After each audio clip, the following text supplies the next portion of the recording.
Alléluia. Alors, je vais vous introduire un peu cela. Imaginez que je vous donne une petite invitation, pas moi, mais que notre cher président de la République, Emmanuel Macron, il vous invite aux noces de son fils. Bon, il ne me semble pas qu'il a un fils, mais imaginez-le. Imaginez qu'il vous invite aux noces de son fils dans le palais de l'Élysée, dans la salle de réception, la salle de repas de l'Élysée. Ce serait intéressant quand même. Pourquoi il viendrait nous inviter, nous, alors qu'il ne nous connaît même pas, mais pourquoi pas. Alors c'est un peu le texte qu'on va voir ensemble. On va ouvrir dans Matthieu 22, versets 1 à 14.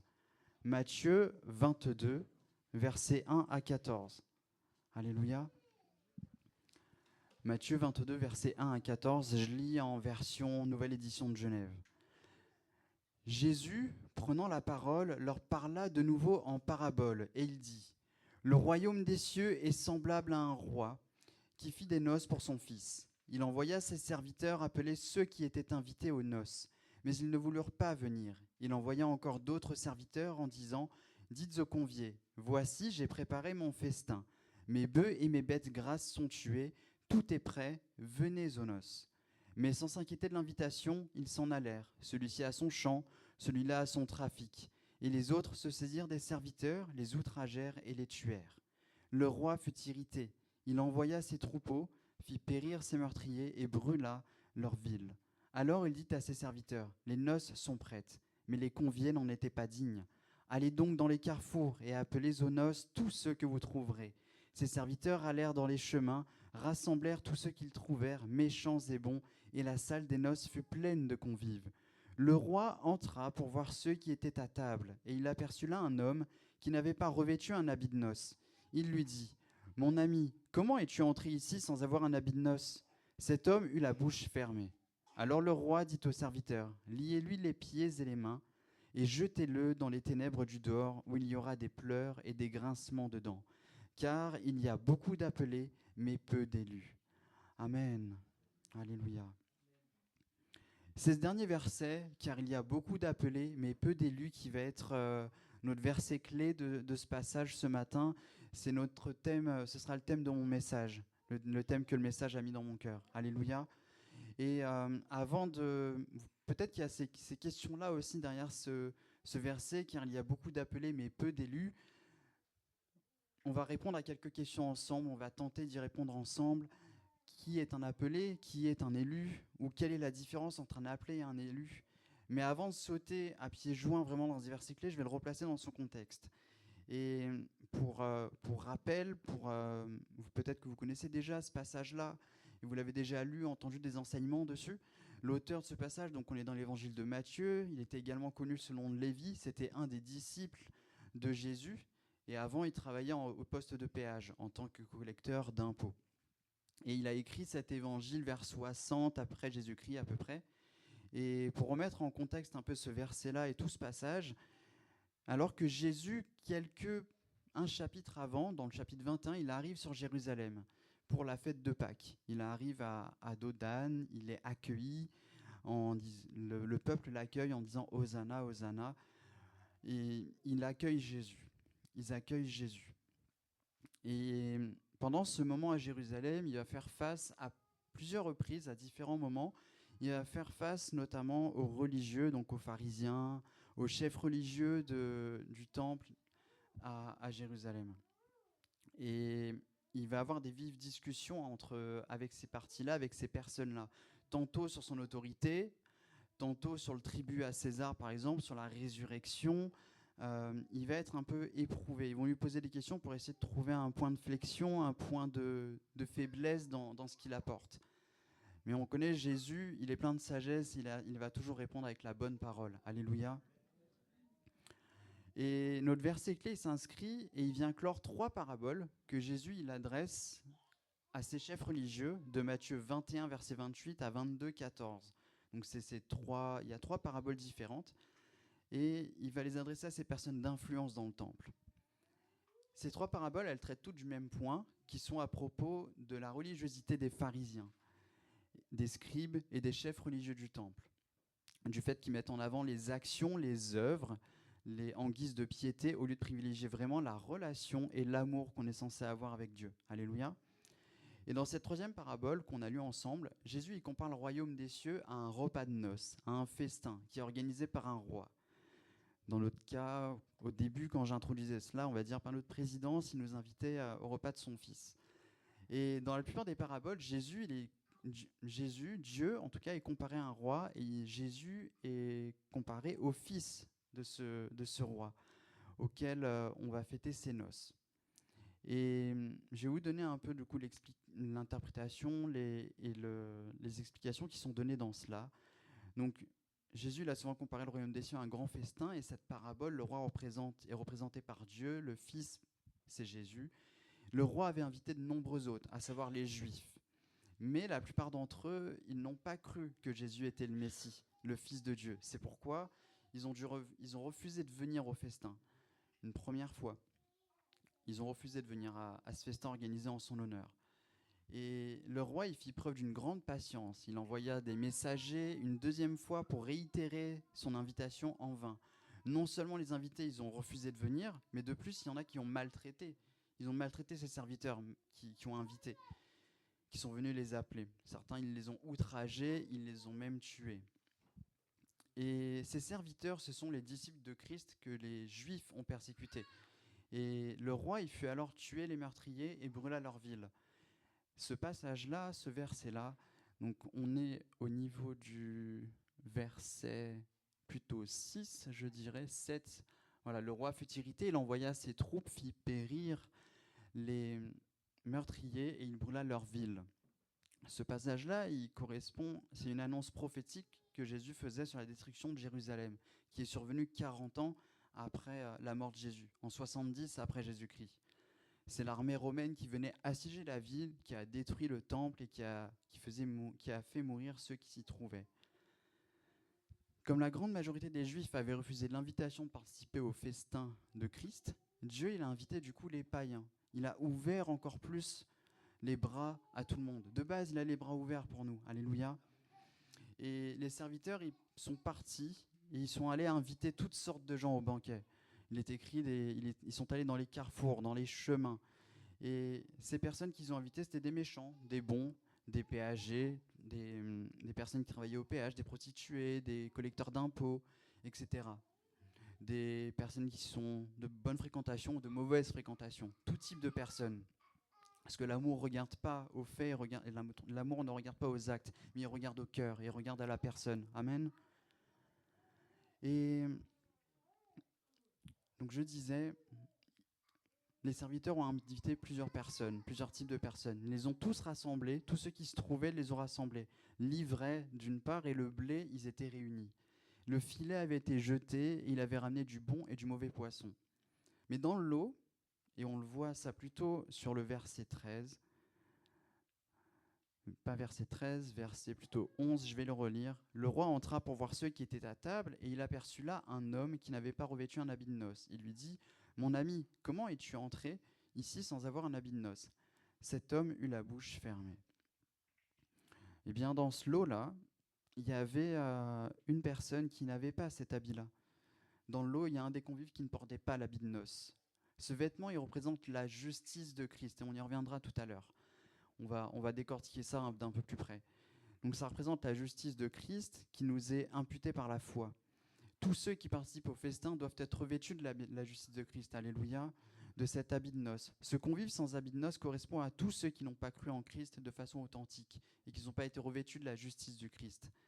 Ce sont des méchants ou encore le mauvais poisson dans ce fameux filet où il y a du bon et du mauvais poisson qui a été pris. Bien qu'entrés dans la demeure du roi, avec tous les autres convives, ils ne s'assieront pas pour prendre part au festin. Et ils seront jetés dehors car il y a beaucoup d'appelés, mais peu d'élus. L'évangile, il est prêché à tous les hommes, mais beaucoup entendent l'appel de Christ. Ils commencent par y répondre, trouvant l'évangile de Christ agréable. Ils sont d'accord avec son contenu, mais dans leur cœur, réellement, ils ne se livrent pas réellement, entièrement au Seigneur. Ils viennent au festin des noces pour peut-être goûter ces mets délicieux, les bénédictions du Christ, alléluia, mais ils ne sont pas disposés à demeurer en lui, à rester attachés et à le servir. Et on va y revenir après tout à l'heure, alléluia.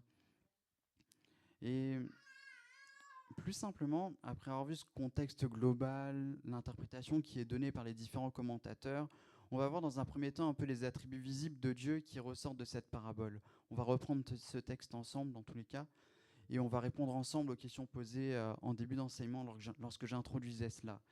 On va voir quels sont les attributs de Dieu dans cette parabole, quels sont ses attributs, et notamment un premier, c'est l'amour. On le voit au verset 3. Si mon frère, la projection, tu peux le remettre pour tout le monde.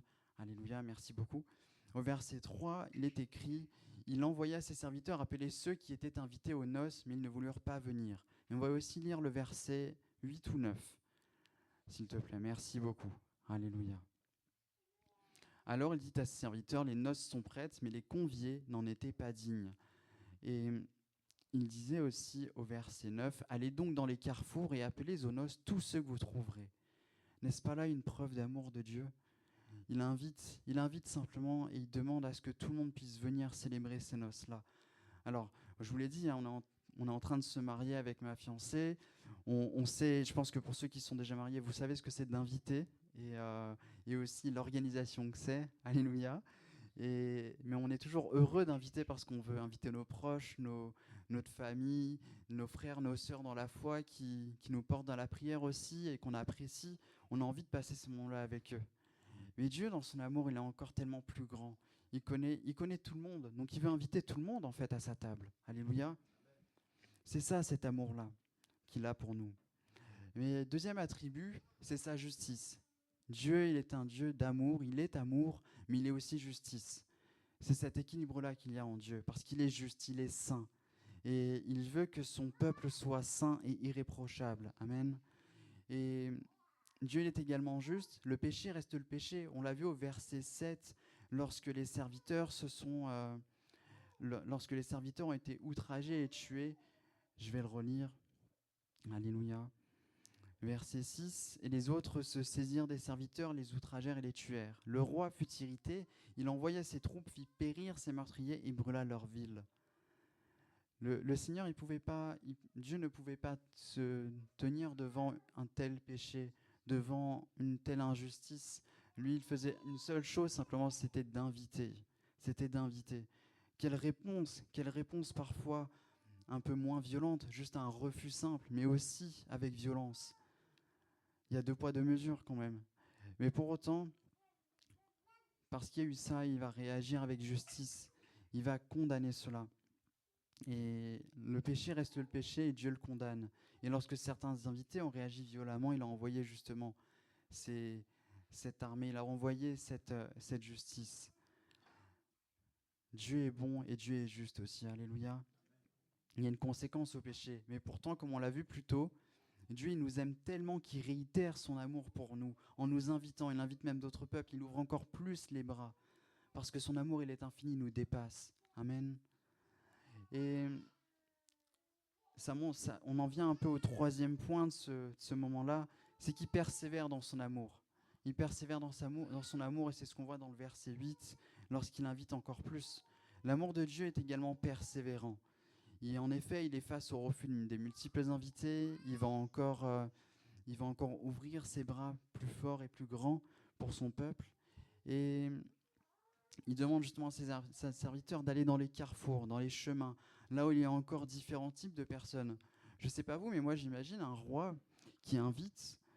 C'est pas la même classe entre à la fois un roi et des gens qui sont dans la rue. On est d'accord. Je pense que le président, s'il invite plutôt des ministres, on ne serait pas étonné, mais qui nous invite, nous, qui ne nous connaît même pas, je me dis, mais pourquoi ? Pourtant, Dieu sait ce qu'il a fait. Dieu sait ce qu'il a fait, il s'est mis à notre niveau. Il s'est mis à notre niveau en envoyant Jésus, son Fils. Jésus, qui était dans son ciel de gloire, il a quitté ce ciel-là de gloire. Et il est passé par un moyen très humain, par une femme, mais de manière extraordinaire, par une vierge, par Marie. Alléluia. Mais il est venu, il a grandi comme n'importe quel enfant. D'un bébé, il est devenu un ado, d'un ado, il est devenu adulte. Il est rentré dans l'appel de Dieu. Alléluia. Dans l'appel que Dieu avait pour lui. Parce que Dieu l'invitait à pouvoir parler de son Père, à tout son peuple.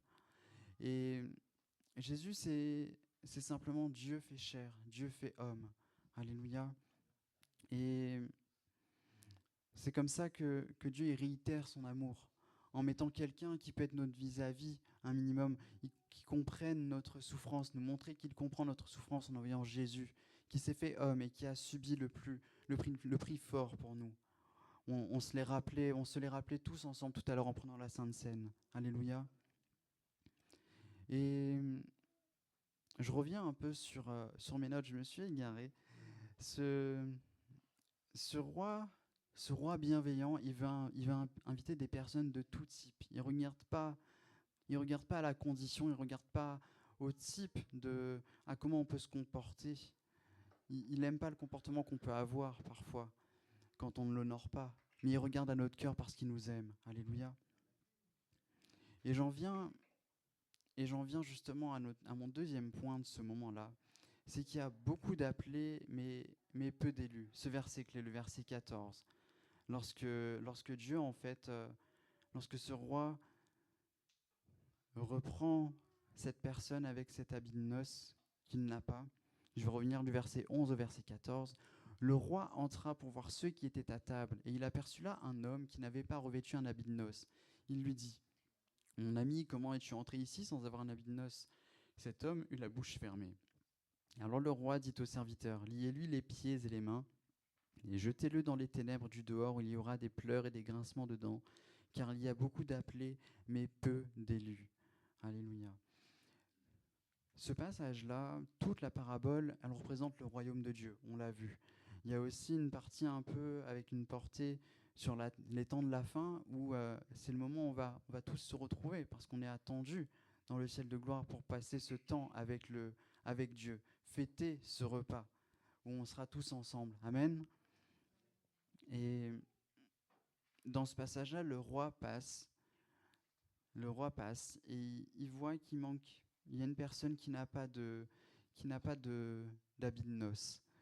Et il finit ce passage, il dit car il y a beaucoup d'appelés mais peu d'élus. Alors on va s'intéresser d'un peu plus près à ce verset, comme je le disais tout à l'heure. On va se demander, mais qu'est-ce qu'un appelé ? Alors lorsqu'on regarde la version grecque du Nouveau Testament, le mot appelé, il est traduit par klétos. Klétos, ce mot, il peut être traduit de plusieurs manières, de 3 manières différentes. On peut le traduire par le mot appelé, par le mot invité, quand on est invité à un banquet, typiquement dans ce contexte-là, invité à obtenir le salut éternel, appelé à une fonction ou à avoir une charge. En tout cas, il y a vraiment une notion d'appel, mais c'est un appel global. Finalement, être appelé, ça paraît assez général, parce qu'on est tous appelés. Je pense qu'on reçoit tous des appels sur notre téléphone quand quelqu'un nous appelle. On est tous appelés par quelqu'un lorsqu'on prononce notre prénom, notre nom. C'est assez global. Ce verset, mais il parle aussi d'élus. On a d'un côté des appelés et d'un côté des élus. Alors on va voir ensemble aussi ce que c'est un élu. Et ce que dit la version grecque du Nouveau Testament sur ce mot, le mot élu, il est traduit par eklektos. Eklektos, c'est 2 mots en réalité. Il y a le premier mot qui est ek, qui est une préposition qui veut dire hors de. Pour ceux qui... ce mot-là, ce mot ek, il est présent notamment dans le mot église. Le mot église ou assemblée, ecclésia, appelé hors de. Et eklektos, l'autre mot, lektos, c'est tiré d'un mot, d'un verbe. En fait, c'est le verbe lego, qui veut dire parler, dire. Donc, eklektos, ce mot-là, élu, c'est que lorsque Dieu nous parle particulièrement à sortir de quelque part pour aller autre part. Et ça, c'est pas seulement, et derrière le mot élu, il y a aussi la notion de choix. Dieu nous choisit particulièrement.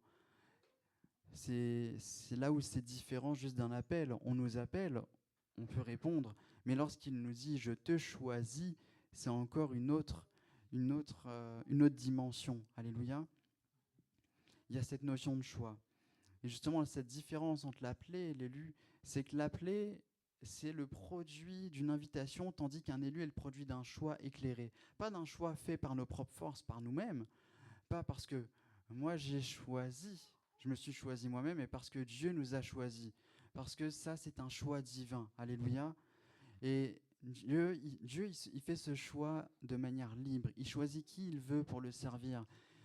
Lorsqu'il choisit quelqu'un pour entrer dans un domaine différent, dans un domaine particulier, que ce soit l'appel de Dieu pour le servir, pour prêcher, ou alors pour le louer, à la guitare, à la batterie, au chant, au piano, le louer avec les enfants, le servir auprès des enfants ou dans d'autres domaines.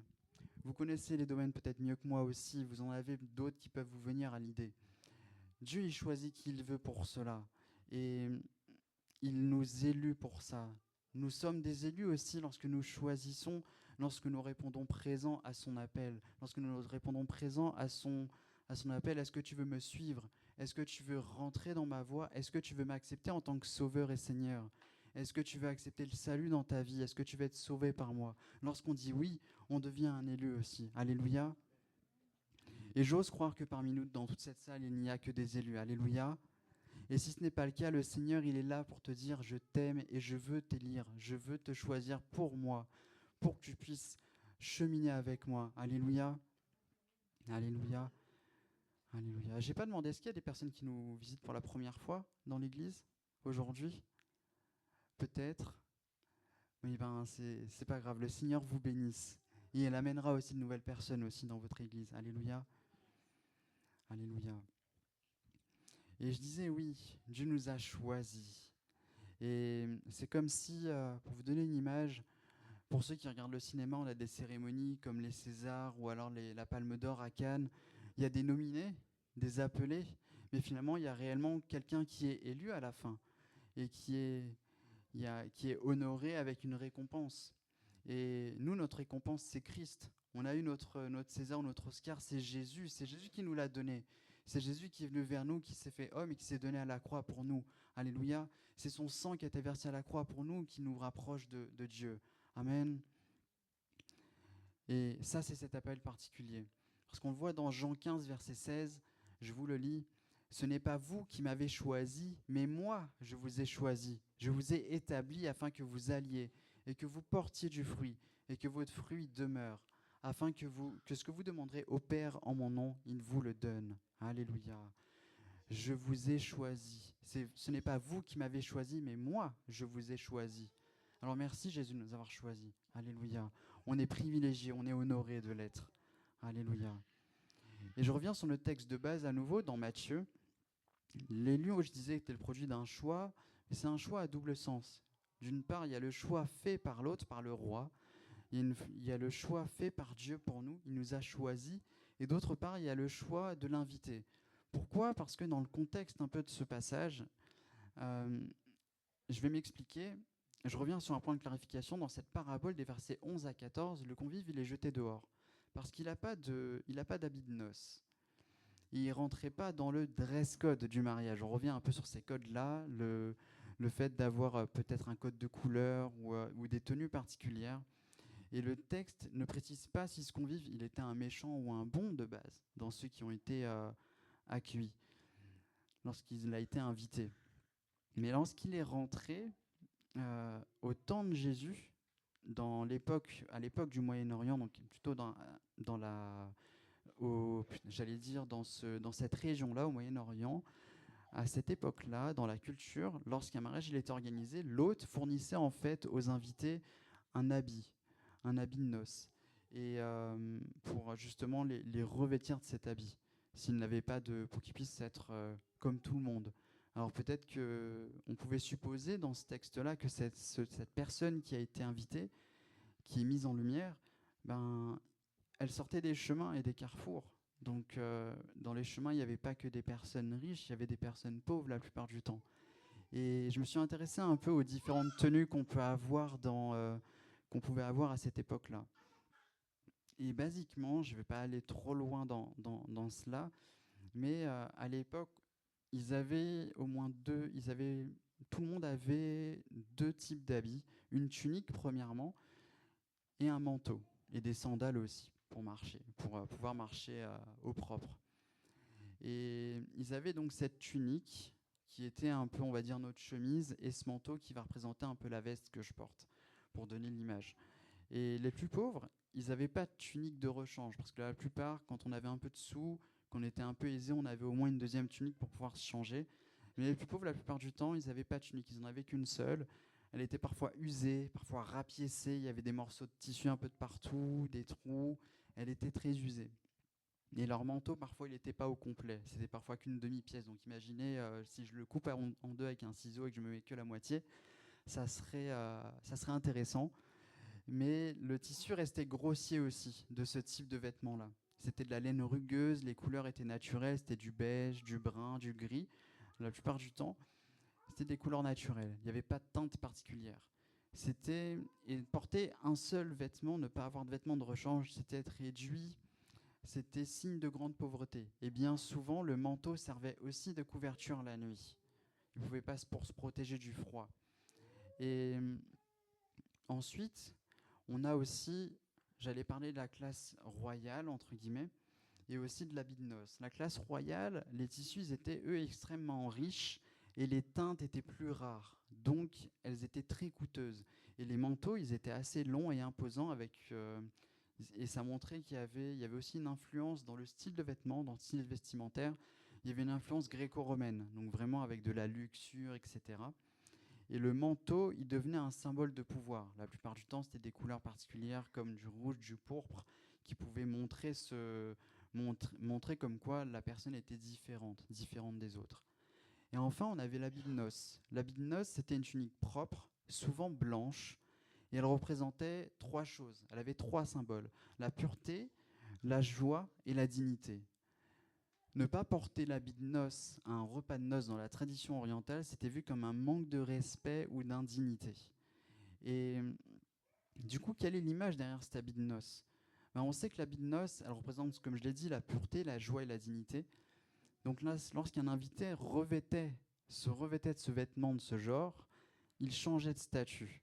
Évidemment, si cette personne, elle sort des chemins, elle est invitée, elle rentre dans ce lieu de cérémonie, dans ce lieu de repas, de festin, elle rentre avec ses vêtements qui sont rapiécés, et on lui propose un vêtement nouveau, un vêtement avec une nouvelle teinte, avec une teinte plus pure, moins sale, propre, et sans trou dans le vêtement. Mais il change automatiquement de visage presque, il change de statut. Et ce vêtement représente la justice de Dieu. Elle représente Christ qui est venu pour nous et qui nous a revêtus de sa personne en se donnant à la croix pour nous. Lorsque son sang a été versé, on a été couvert par son sang. Alléluia. L'impureté, elle est recouverte par un manteau de pureté. La tristesse, elle est couverte par un manteau de joie. Alléluia. L'indignité, elle est couverte par un manteau de dignité. Et la culpabilité, elle est couverte par un manteau de justice et de grâce. Amen. Alléluia. Mon frère, ma soeur, lorsque Jésus s'est sacrifié à la croix pour chacun de nous, c'est son sang qui a coulé, c'est son corps qui a été meurtri, et c'est son manteau de grâce qui est venu nous recouvrir notre vie. Amen. Alléluia. Et ce manteau, on l'a vu dans le contexte, il n'est pas donné systématiquement. Enfin, il est donné, il est proposé. Il a été tendu à cet invité, il est tendu à chaque invité, mais la réponse appartient à chacun. Et visiblement, cet invité-là, il a fait le choix de dire non, je ne vais pas prendre ce manteau. Mais pourtant, il a pu rentrer, il a pu s'asseoir. Pourtant, au moment où le repas allait commencer, le roi est venu, il a fait le tour des tables pour saluer tout le monde, pour voir qui était là, pour voir qui étaient les invités. Et il a capté qu'il y avait un invité qui était différent des autres. Différent des autres parce que l'habit était différent. Et Dieu, il connaît nos cœurs. Et il voit si on a cet habit de justice, cet habit de noces sur nous. Est-ce qu'on est revêtu de la justice de Christ? Est-ce qu'on est revêtu de sa grâce? Est-ce qu'on est revêtu de sa personne? Parce que derrière cet habit, derrière ce dress code royal, eh ben, du royaume de Dieu, il y a plusieurs éléments. Il y a la grâce de Dieu manifestée à la croix pour nous. En croyant en lui, c'est sa grâce qui se manifeste pour nous. Alléluia. Par le moyen de la foi. Mais c'est aussi le fait d'être justifié. Parce qu'on ne peut pas s'approcher de Dieu, lui qui est pur, lui qui est juste, sinon on n'est pas justifié. Amen. Amen. On veut redevenir, il nous a créés semblables à lui. Il nous a créés à son image. Mais on a été entachés par le péché, ce qui nous a différenciés justement de sa présence et de sa personne. Et on veut justement Dieu veut que pour qu'on puisse s'approcher de lui, c'est en envoyant Jésus pour nous et en se revêtant de sa justice. Amen. Alléluia. Et on va dire, cette clé pour passer, entre guillemets, du statut d'appelé, ou plutôt de devenir élu, c'est simplement de répondre à l'appel de Dieu pour nous, de répondre à cet appel au salut. Et il y a ce deuxième aspect aussi où Dieu, par son... Dieu, il veut nous élire. Il veut nous élire et il veut nous appeler particulièrement à son service. C'est un peu c'est mon troisième point de ce moment-là, particulièrement.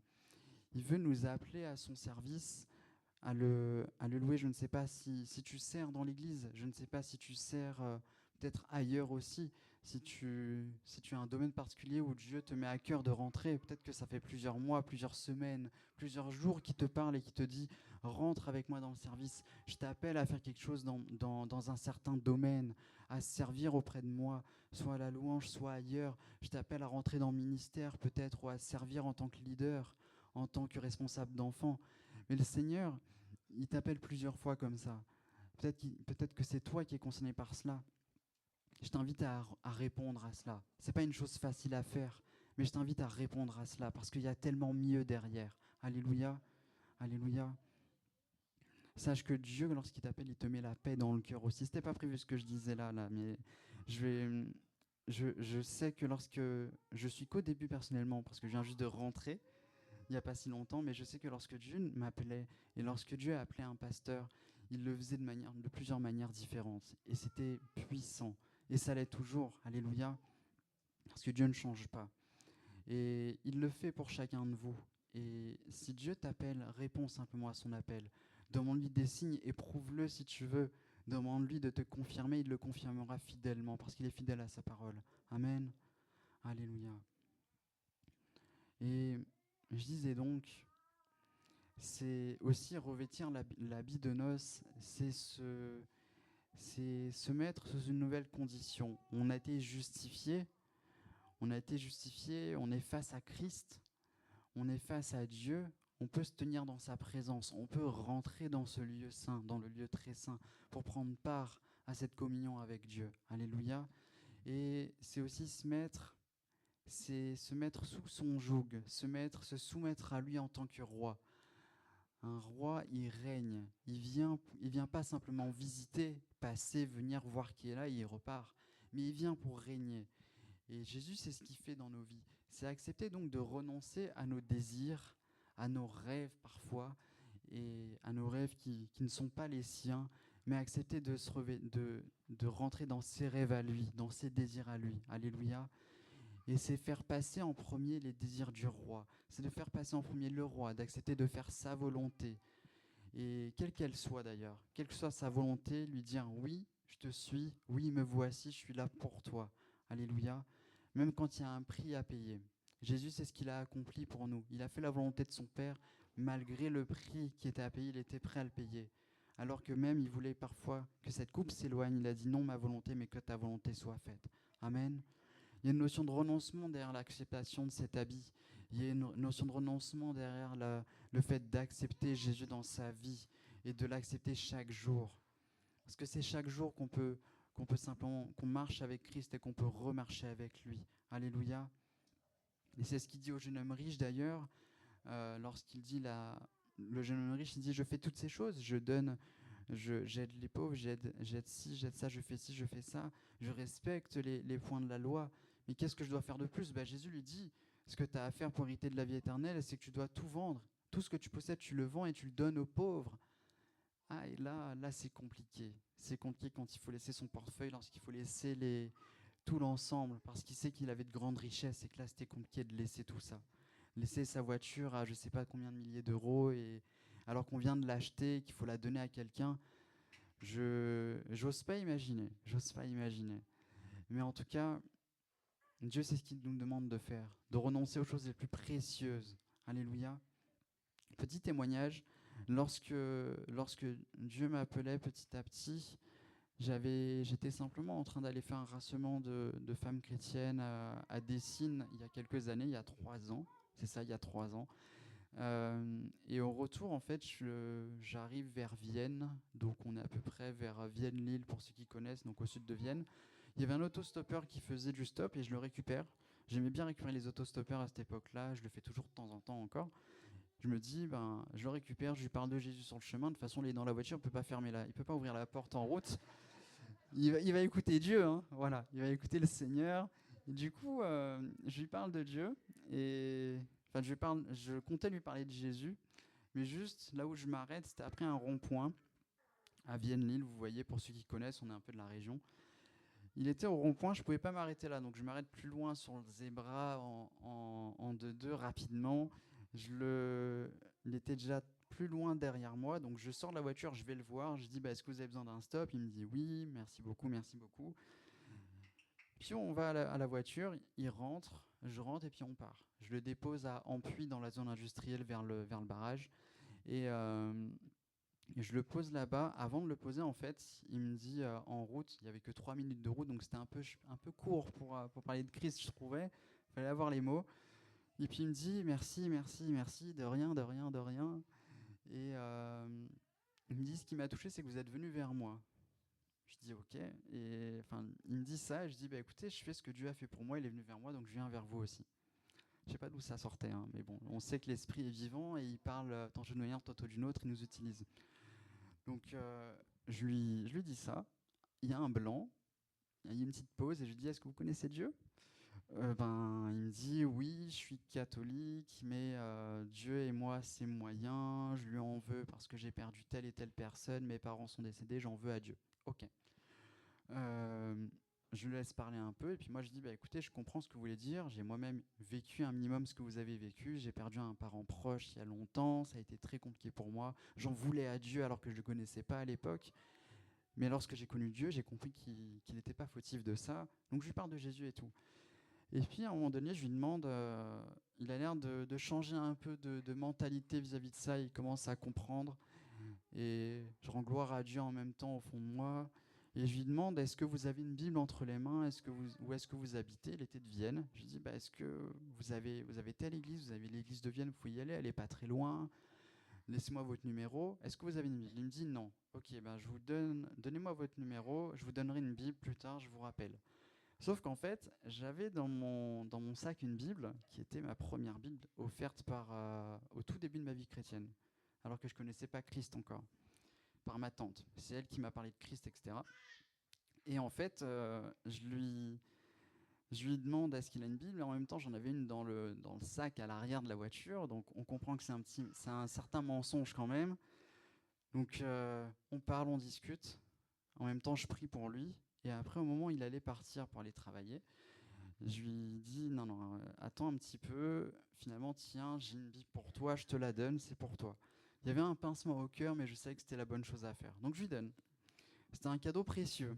C'était pas la voiture à des milliers d'euros, mais c'était la vie éternelle dans un livre. Alléluia. Donc je lui donne. Il part. J'ai pas de nouvelles de lui depuis. Il part. Et puis moi, je rentre, etc. Je me dis merci Seigneur, j'ai fait ce qu'il fallait. Et puis le lendemain, Dieu il a pourvu, il m'a donné une Bible et puis un appel sur ma vie, simplement à l'église. Il y a eu un temps où le pasteur Dino était en train de prier, etc. À la fin de la prédication, en temps de louange. Et Dieu il a simplement parlé, il a appelé plusieurs sur le devant, dont moi, et il m'a dit, le Seigneur m'a dit de te dire, t'ouvriras la parole et tu prêcheras l'évangile. Et ainsi, il m'a donné cette Bible-là que j'ai aujourd'hui par la grâce de Dieu. Et alors qu'il ne savait pas ce qui s'était passé, je n'avais pas dit je suis allé parler à une personne la veille, etc. Dieu, il est bon, alléluia. Alors mon frère, ma soeur, réellement, lorsque tu rentres avec Dieu dans ce à quoi il t'appelle à faire, il te bénira au centuple, alléluia. Et il est là pour le faire. Il le fait quoi qu'il arrive, mais il le fait particulièrement lorsque tu mets en priorité sa personne, sa présence, ses priorités lorsqu'elles deviennent tes priorités. Amen. Alléluia. Et progressivement, je vais arriver sur ma conclusion de ce moment et après on prendra un temps pour prier aussi. Alléluia. Pour conclure, la vraie question à se poser, c'est de quel côté je me place. Est-ce que je me place plutôt du côté appelé? Est-ce que j'ai entendu l'évangile? Parce que finalement, être appelé, être invité, c'est entendre l'évangile tous les jours, toutes les réunions qu'on peut faire, tous les matins. Tous les soirs, lorsqu'on ouvre la parole, on est invité par Jésus à rentrer dans sa présence. On est invité, on goûte un minimum à ce qui est marqué dans ce beau livre. Alléluia.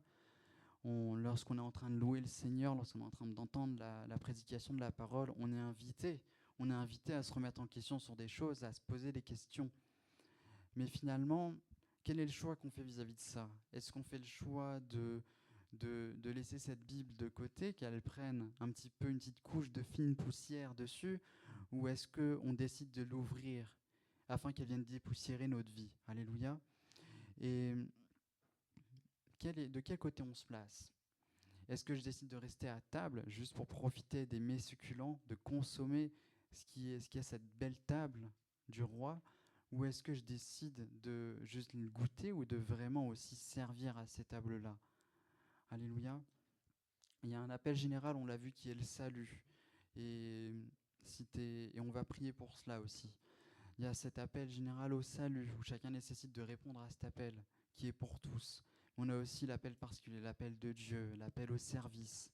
Alléluia. Et l'élu, c'est celui ou celle qui répond à cet appel particulier de Dieu pour sa vie.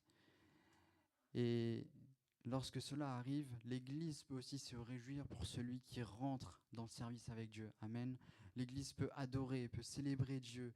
Elle peut aussi se réjouir, simplement dire merci à Jésus, parce que c'est sa volonté qui s'accomplit pour son peuple. Alléluia. Et on peut avoir absolument à entendre, on peut avoir envie, absolument, on peut avoir tendance à vouloir absolument entendre l'appel, mais ne nous bornons pas à absolument l'entendre, parce que lorsqu'on l'entend, on l'entend, mais plutôt à accepter l'appel pour nos vies. Amen. Revêtons-nous de cet habit de justice, afin d'avoir part à la présence du Maître, d'avoir part à la vie avec Jésus, parce qu'il nous aime, et il veut qu'on puisse l'aimer en retour. Et lorsqu'il vient, il fait son œuvre en nous, il vient régner dans nos vies. Alléluia. Alléluia. Seigneur Jésus, je te remercie pour ce temps, Seigneur, de la parole, Jésus. Et alors que j'invite le groupe de louanges à revenir, si possible, si vous pouvez revenir un peu sur scène, je vais simplement, si on peut reprendre le chant Attire-moi à toi, éventuellement. Alléluia. Je vais prier pour plusieurs sujets. Alléluia. Je te laisse la place, mon frère. Alléluia.